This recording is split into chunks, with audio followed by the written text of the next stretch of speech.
chilly out there, okay? Yeah. It's chilly out there, and it's time to check in with Hannah now, who at first thought she'd be learning to, what is it, water ski? Water ski, yeah, that's what she initially thought, and she was thrilled because it's 38 degrees, 40 degrees. But Doug had something else in mind. Hey, Doug. Hey, guys. Yeah, Hannah convinced me that, well, Kevin Henderson is here from the Ontario County Sheriff's Office, Marine Patrol. Kevin, had I put Hannah in the water to go water skiing this morning, how long would it have taken for, I don't know, hypothermia to set in? Within minutes, Yeah. with today's temperature. Oh, I was going to put a wetsuit. She was going to have a wetsuit on her, so that would have staved it off by another 35 seconds. Yeah, probably. we get another couple of minutes. Yeah. So you would have very funny. Very funny. So instead, we've decided to teach Hannah the ins and outs of boating. I borrowed this boat from a guy who really loves this boat, and we're going to somehow, at the end of it, let her try to dock it. Yes. By herself, with no assistance. But first things first, you got to get started with boating. You need to be properly equipped. Yes. And I have no idea if the guy who owns this boat is properly equipped or not, but this is a courtesy inspection, so there'll be no tickets issued. Right. Okay. When we'll do these quite often for the public, we will check vessels for courtesy purposes. Okay. So. And what's the most important thing to have on your boat other than fuel? First and foremost is the life jacket, PFD. Do you have any? Or does your friend have any? Does my friend have any? Doug? I think that, there we go. We've got a bunch in there. How many are we supposed to have? Well, as the number of people that are on your vessel, each has to have a PFD or life jacket. Do they have to be wearing it? So, no, they do not, unless they're 12 or under, they have to wear it. Okay, and then isn't there a new rule, too, about winter boating? If you're out when it's really cold, you're supposed to have Yes. From November 1st to May 1st, anyone is required to wear a life jacket if they're out on the water. Okay, and are we supposed to have flares? You should have your flares. Big thing with the flares on a vessel is they do expire.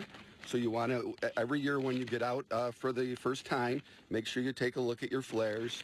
They will tell you on the flare itself when the expiration date is. Okay. If they are expired, just get new ones. You want obviously the safety. If they're expired? Right. It's a possibility that they might not work because they're in a wet environment. You never know.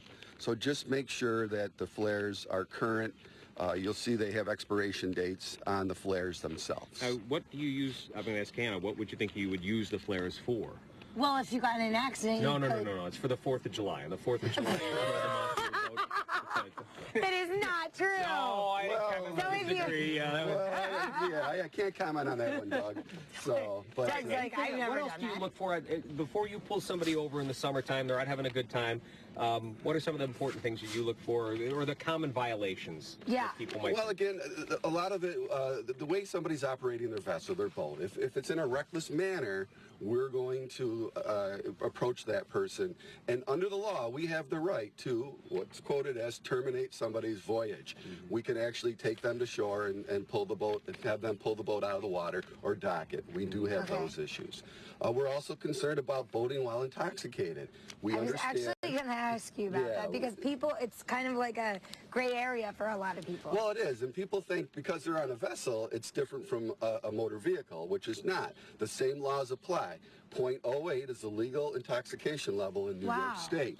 If we should stop a boater, we have a series of sobriety tests, just like out on the road, that we would run them through, and then we can require them to submit to a breathalyzer test. And a lot of the accidents that you would investigate on a body of water involving boats come back to alcohol, don't they? Well, yeah, it could come back to alcohol. Some of it's inexperience, not knowing what the vessel can do. Again, a lot of times people will buy boats. They're not familiar with how they operate. They're not like a vehicle. You don't stop with using a brake. You have to use, obviously, the boat itself. Right. So we have those issues, too. Inattention, just like on a vehicle, people using cell phones, distracted boating, we have those problems as well. Now, the other thing, we're going to let Hannah drive my friend's boat today. Okay. I have driven She doesn't have a boat. license. Right. You don't need a license to operate a boat. Really? Right. In New York State, there's a requirement that between the ages of 10 and 18, that those adults, young adults, need to attend an 8-hour course for boater safety. Okay.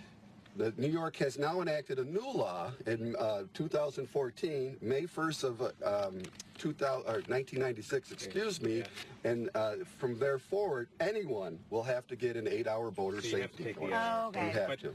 this morning? This morning I'm okay. You're fine. Okay. Unless you want to operate a jet ski. Then No. everybody Kevin, has to. thank you so much, Kevin. Thanks, Kevin. Awesome. Good luck. Thank you, thank you. Look forward to have you operate. We'll need it. See you in a bit, guys.